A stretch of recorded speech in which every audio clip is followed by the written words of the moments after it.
in person, in person. studio, flesh and blood. All right.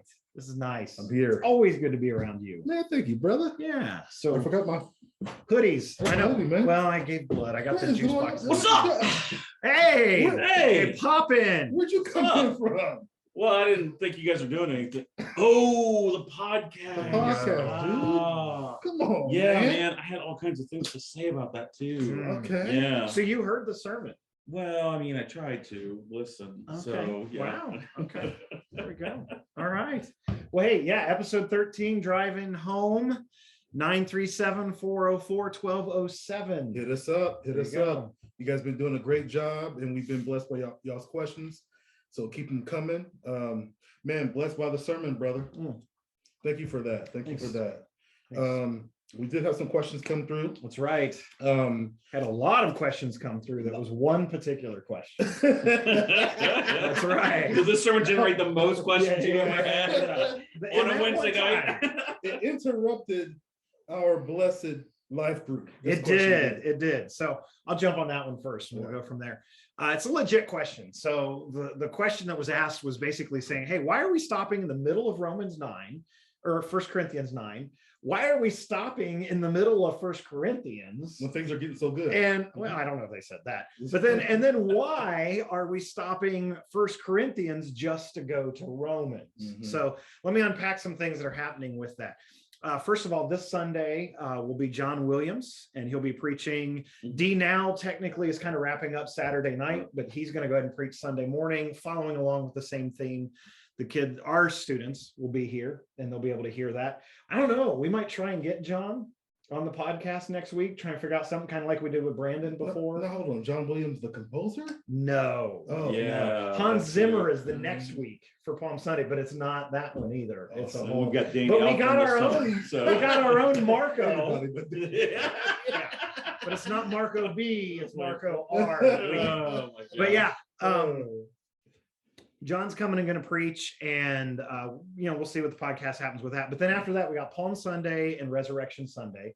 Quite honestly, like in the past, there were a couple years where I would just preach through. I'd read a book that was like, oh man, some of the great pastors of old, they never took a break. They didn't follow Straight the through. preaching calendar. They just went through. One of the stories was even that like when John Calvin got exiled out of Geneva, Mhm. he was in like Deuteronomy 23.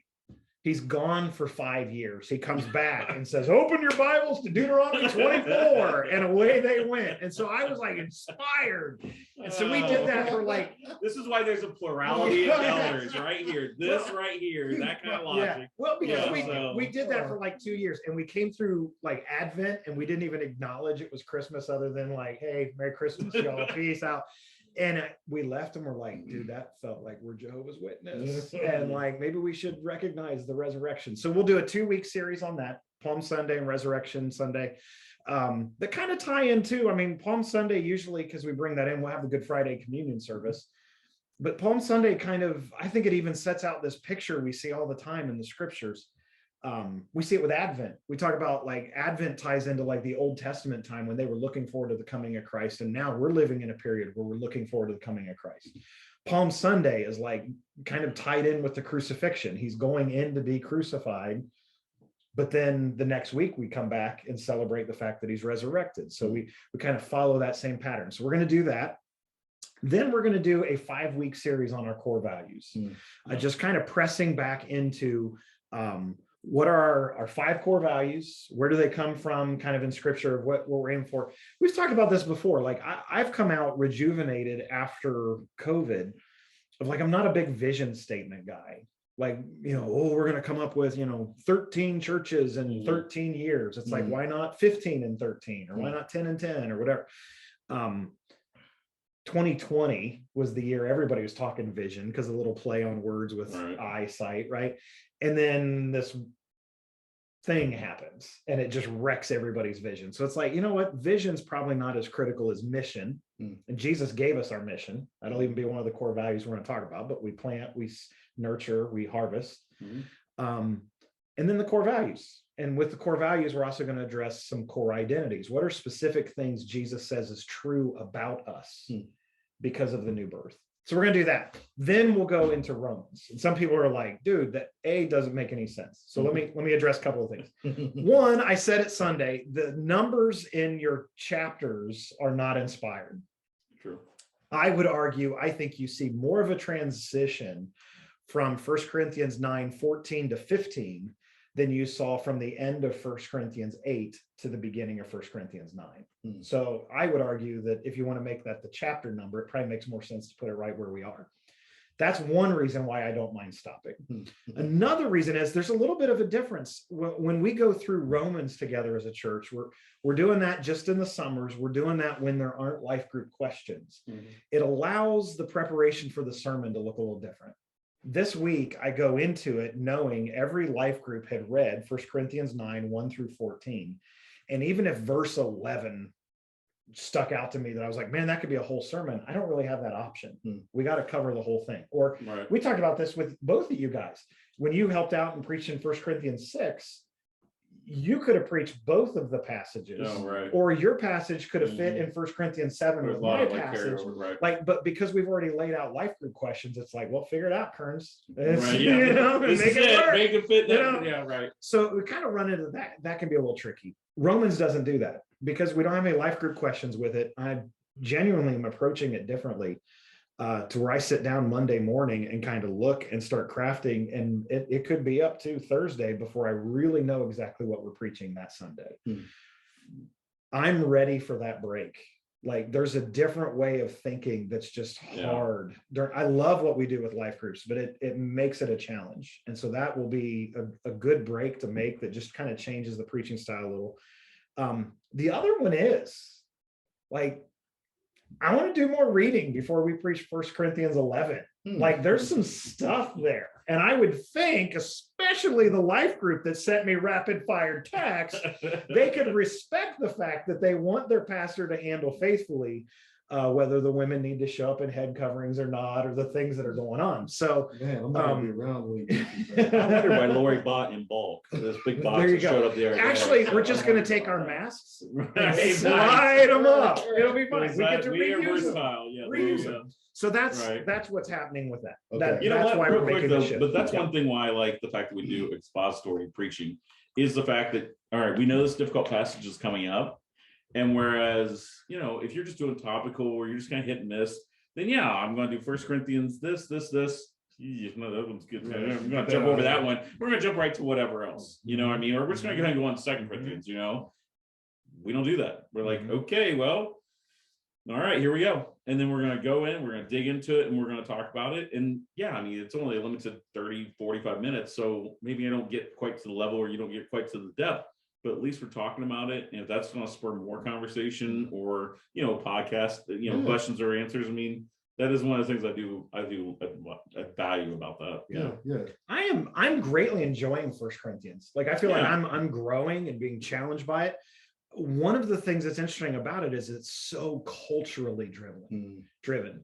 And you need to acknowledge those cultural issues. Pastorally, I think we all feel the tension of like somebody comes to us and says, what do I do with this Bible verse? We could abuse the cultural idea and go, oh, it doesn't even apply to you, brother. That was in Corinth. You don't even need to worry about that. And we all obviously feel that tension of like, we don't want to set that pattern in our church where I can just read a verse and go, well, I don't think that applies to me. So it's been hard, like for 8 and chapter 9 and parts of chapter 7 to wrestle through. Like, I mean, honestly, you know, several people commented that with chapter 9, they couldn't understand what was the offense that made people think Paul wasn't an apostle. Like, I'm not tracking with this. And it's like, yeah, you got to dig in culturally to see the fact that he wasn't receiving an honorarium made them think maybe he's not legit. Romans won't be that. Romans will be a good switch because Paul's addressing a church he hasn't even visited yet with just the doctrine of understanding and applying the gospel. So I think that's even good for our ears to not be too long in 1 Corinthians, just constant, without kind of pulling away for a second and go, okay, let's stick to the passages that we can just say, man, thus saith the Lord, super clear, no cultural nuance to really be spoken of here. And then we'll jump back in. So we'll get there.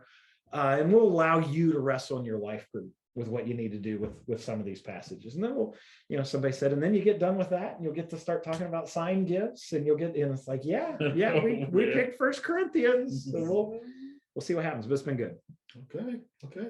Got any questions? I got one. You go. All right. Well, this one you can understand because where we've come from. Right. The Pentecostal background. The It is good that we're both here, man. I left my shofar in so. But man, verse 11, Paul says, hey, if I've done spiritual things among you, I've preached the gospel, I've been equipping you with spiritual things, is it too much for me to ask, or any of us to ask for worldly things like money?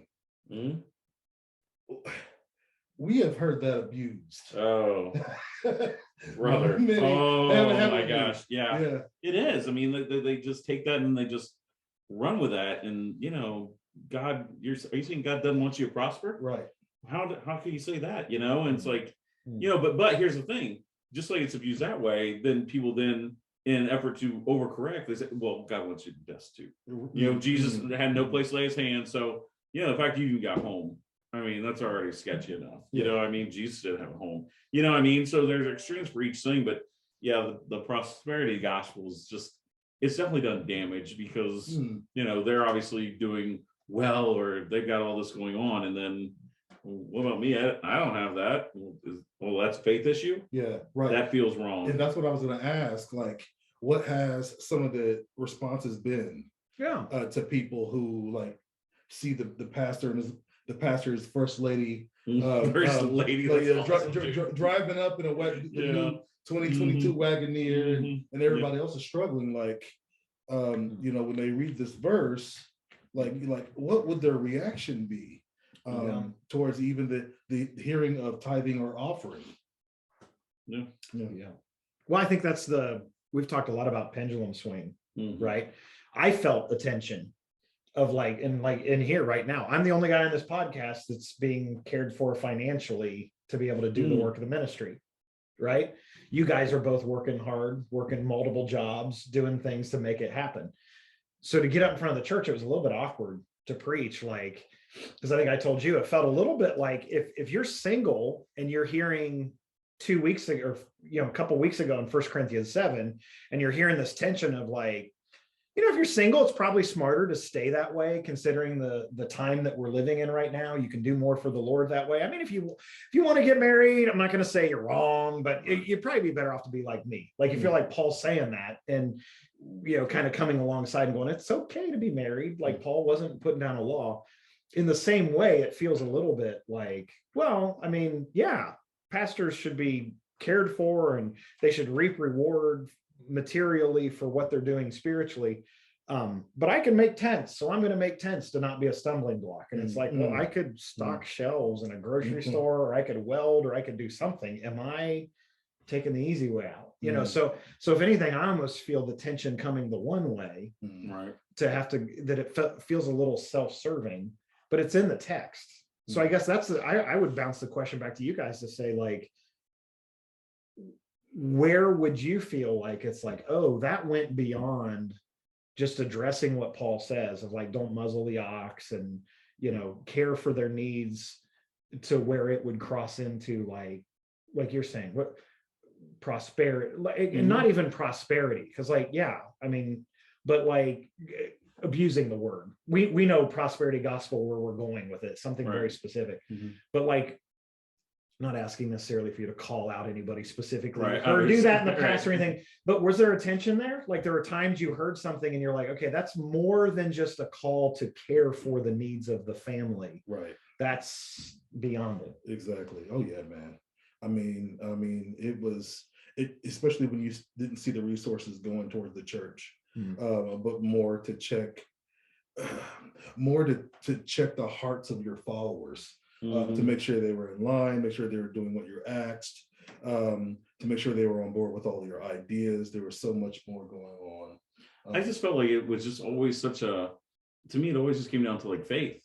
And, if you believed. And so, okay, well, God hasn't done that.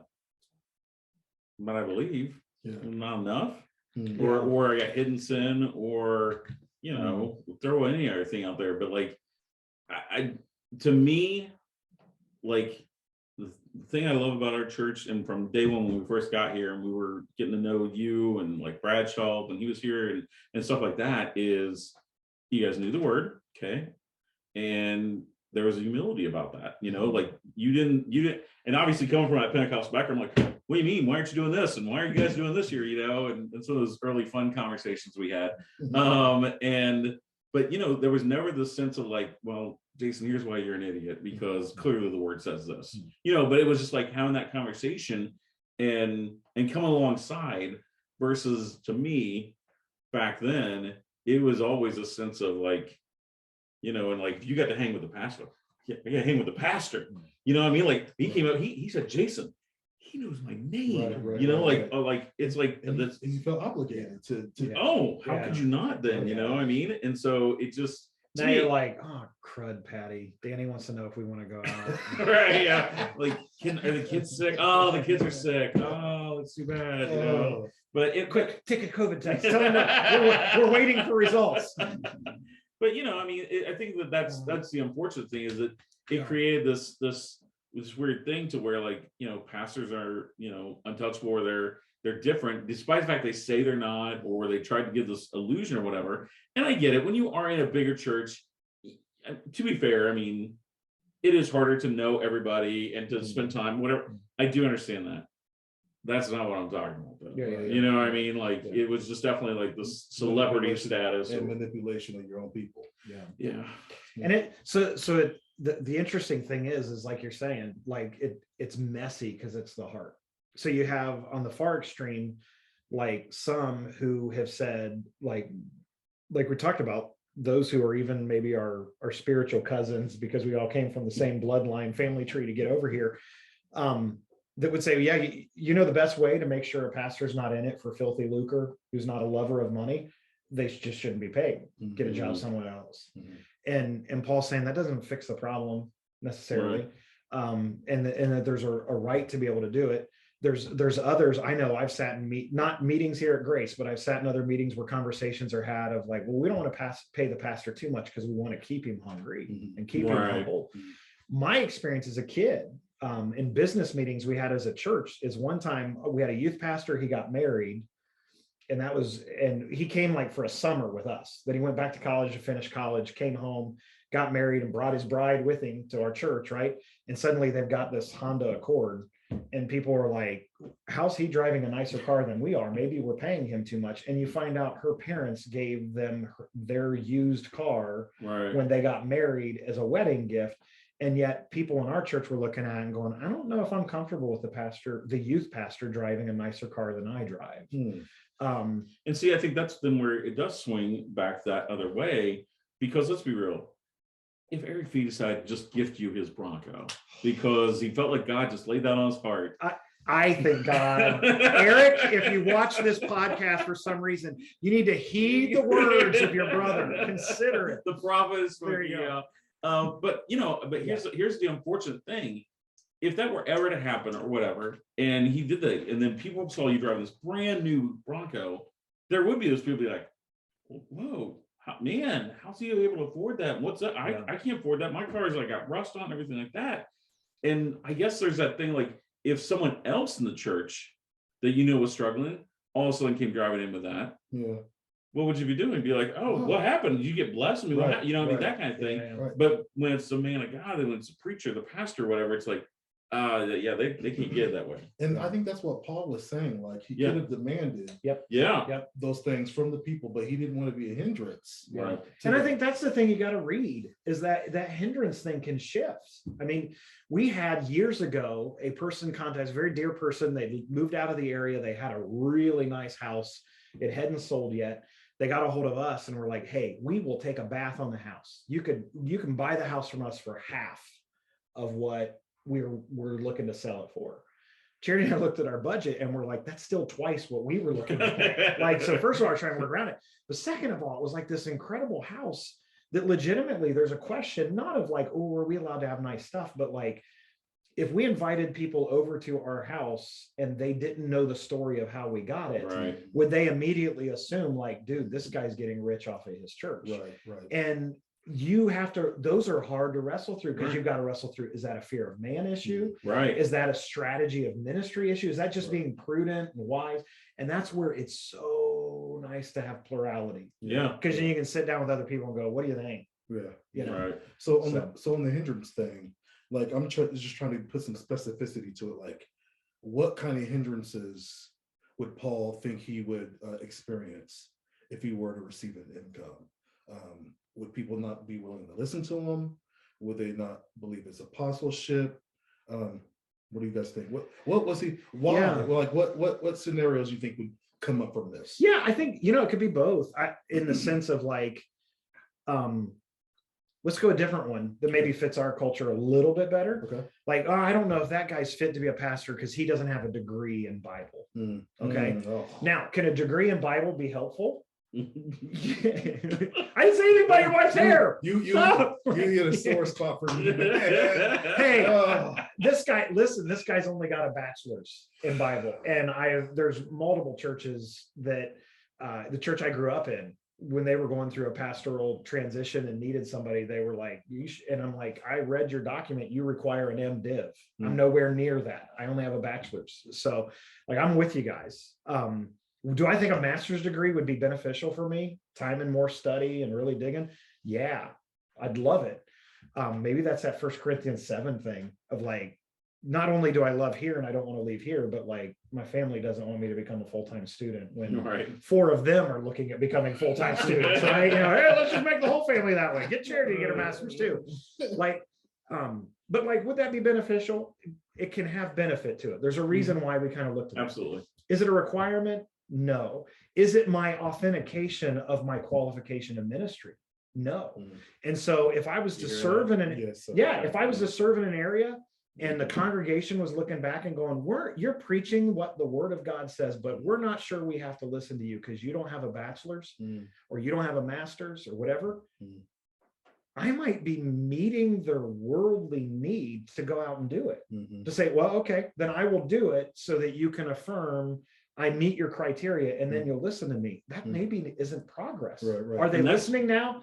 Yeah, they're totally listening, but Paul's for the talking wrong about. reason. Yeah. And I think that's where Paul is Paul's like, hey, you're used to listening to the person because I paid good money to hear them. Yeah. Right. And so by me not scratching that itch, it'd be easy. Like, fine, start paying me. And now they start listening to his preaching. Yeah. But are they really listening? Because their whole motivation for listening is wrong. Right. So he's saying, no, I'm not going to do that. And it's gonna tweak you. You're gonna be like, right. I think one of the hindrances for me is now I gotta like not be myself. I gotta sound like a open commentary. Someone who's a genius. And I'm not, I'm not being myself because I got to work hard. I'd lowered that bar. Genius. How much lower do you want to take it, Marco? Every week. Well, I was just thinking by letting Kerns preach. I wasn't even myself. There we go. Just turn the key on this way. Yeah, but the hindrances can go both ways, Yeah, and you got to read it. I mean, it can be legitimate, and I think there can be elements of that where it can. That's the hard thing. It can shift. It's that I think this is part of the dance that Romans 7, 8, and 9. Or 1Corinthians 7, 8, 9. Don't jump ahead. Is laying out for us. Is it's like read the text. And also read each other. Like, how is it affecting the other person? What is it really doing to them? And if you're coming at it with the orientation of my goal is to serve you guys, not deal with my own insecurities, not put up walls that I need to, not try and elevate myself. If it's really to serve the other person, it's going to be easier to read. And, there might be an environment where, I mean, there are times, Paul talks in the book of Acts where there's times where he was working as a tent maker and then Timothy and others showed up and that allowed Paul to completely devote his attention to preaching in the synagogue. Like, so there might be elements where like, if he went to a church, like I could see him doing that, like showing up at a church that refuses to care for their shepherds and say, you know what, if I'm going to preach, you're going to pay me. You're going to meet the need that I have, because he's going to then kind of be pushing at what their issue is. And so that's why, we got to be really hesitant of and I started out kind of joking about, but this is different than when, and I'm not putting it down, but when you're in your home and we're doing this over Zoom, it's just not like this. This is different. And you know, how easy it is to just find your favorite speaker, favorite preacher, favorite author, who's never been to Dark County, who's never met you, who doesn't know your name, who you don't know his name, who's never failed you and had to ask for forgiveness. To like, let that person tell you what your church should be doing. Wow. And they aren't in the same context. Sure. Right. And they're not feeling out. Sometimes it's got to shift. One of my favorite Old Testament stories, and I know I'm going long here, but that kind of speaks to this is, you know, you have the serpent that's lifted up, the bronze serpent on the staff that saves the people who were bit, can look at it. And Jesus grabs that in John 3 and goes, that's me. Like, that's an illustration of me, that as I'm hanging and you look to me, you shall be saved. They keep that because it's such a brilliant display of God's glory. They put it in the Ark of the Covenant. It's something they're supposed to cherish. And later on in the Bible, God says, destroy that thing because you've turned it into an idol. Right. Like, it was a good thing. It was a God-oriented thing. It did a good work. Our sinful hearts distorted it. Right. And I think we've got to constantly read those situations. Is there a way where our sinful hearts are starting to turn this? And because it's not law, it's living out a gospel changed life. The way we live it out might have to shift. I think it's also true. Like, to me, it really does come down to checking the person's motive first. Like, with, you know, what we've been talking about, and what you were talking about earlier too, with, like, you know, Paul, or whether it be us, the ministry, or whatever. You know, hey, I don't want my pastor to make too much. Why? Is that your insecurity or whatever? Because all you Jeep people are scared that if I had a newer Bronco, you know, and because it's like, wait, so you're saying the guy that's devoting himself full time to ministering and caring for others? There's some people might be like, no, I think he should. I'm totally fine with making more than me. You know what I mean? Because some people are like, I don't want to do that. Like, that's just not my thing. You know, hard work. Right? It is hard work. You know, or you know, like, I'm totally fine with him doing that. So I want him to be well taken care of. And then other people are like, you know, it honestly, it puts me in myself sabbatical. You know, you talk to some people about sabbatical, and they're like, well, why does pastor get like a month's vacation? I don't get a month vacation. Why does he get a month vacation? Okay, well, either you understand the principle of it when it's explained, or you've missed 20 Sundays in a given year, but you haven't had any time off. You know, like, but I mean, I think it does go back. It gets back to that, you know, and that's the good thing about, like, this passage, is the way Paul's, you know, it is a lot of rhetorical questions. You know, it's him like, hey, I'm asking this stuff. I already know the answer. I don't need an answer, but boom, boom, boom, boom, boom, boom, boom, you know, and so. Yeah, I think we still wrestle with some of that tension today. But to me, it really does come down to, okay, where's your heart with it? Like, if you're not okay with this, or you're okay with this, why? Either way, you know, is it your own insecurity, or your own, I would never deserve that, you know, or whatever. But to me, I think 9 times out of 10, it's not really the person, not really the pastor being able to get the Bronco, or being able to make the money, or be able to do that. I think it's more that person's view. And sometimes it is from that background. You know, what was your background? Right. You know, how were things brought up? So where now you're like, this is the way I know things are to be. Is that based on the Bible? Well, no, but my old church experience, or when I was growing up, or whatever. And it's like, yeah, but that's not based on reality. You know, like, let's look at 1 Corinthians, see what Paul's saying about that here. How does that line up? You know, you might have to readjust some things. Because we're all about change. Who doesn't want to readjust their thinking? And I think that's the thing that really encouraged me as I was preparing, was like the theme of where we needed to go was not really on should pastors be paid, because the church has a history of taking good care of us. So it's like, that's been there. The issue, and I think the 1 Corinthians has shifted me of even like less, oh man, as we hit this text, let's think about how we've had to deal with this before and maybe weren't ready because we didn't have this text, to now saying, like, let's understand this text well for whatever's coming down the road, whatever we face in the future. And so there's a couple pieces that come with that. Is it's just, then the intention kind of shifted to, like, we're 22-year-old church, 23-year-old church. We still don't get a ton of like, well, we've never done it that way before. We still got a little fluidity to us, but that day's going to come where there's people that are just gonna be like, why are we doing that? That's new. Well, because what if we train and we go, even like life groups, let's not make it a law. Mhm. Like we think they're beautiful and they're great and they're the way we're applying all of the one another's right now. If you're not in one right now, pause this podcast and get in one. Like they're beneficial, but like I would never want to look at a church in our community and go, well, we can't partner with them because they don't do life groups. They're doing it wrong, you know. Right. Or you go to plant a church and you go, hey, I'm going to do a little bit different view on this, and we go, nope, sorry, it's our way or the highway. Like that's just not. So it's like, what if that's what the text is really calling you and I to? Yeah. Is just looking ahead and saying, do we recognize how tempted we are to make laws? And instead just say, let's extend grace to other people that might do it differently than us. Let's have humility to ask the questions about why do you do it? Right. And then let's be ready to shift if we need to shift. Amen. Amen. So, yeah. Amen. Well, man, 1 Corinthians has totally blessed me, my family, my wife, and we're going to miss it. And if Jesus came back before I preached 1 Corinthians 11, Jesus, I'm okay with that. I would love that. So in fact, hopefully kind of disappointed this podcast didn't get interrupted. That'd be sweet, right? Wait, hold on. Eric, you want to give him the? Oh no. Well, you got any last questions? I do not. No. All right. Well, we love you guys, and we're blessed by you, and thank you so much for all you do for us, and we love you.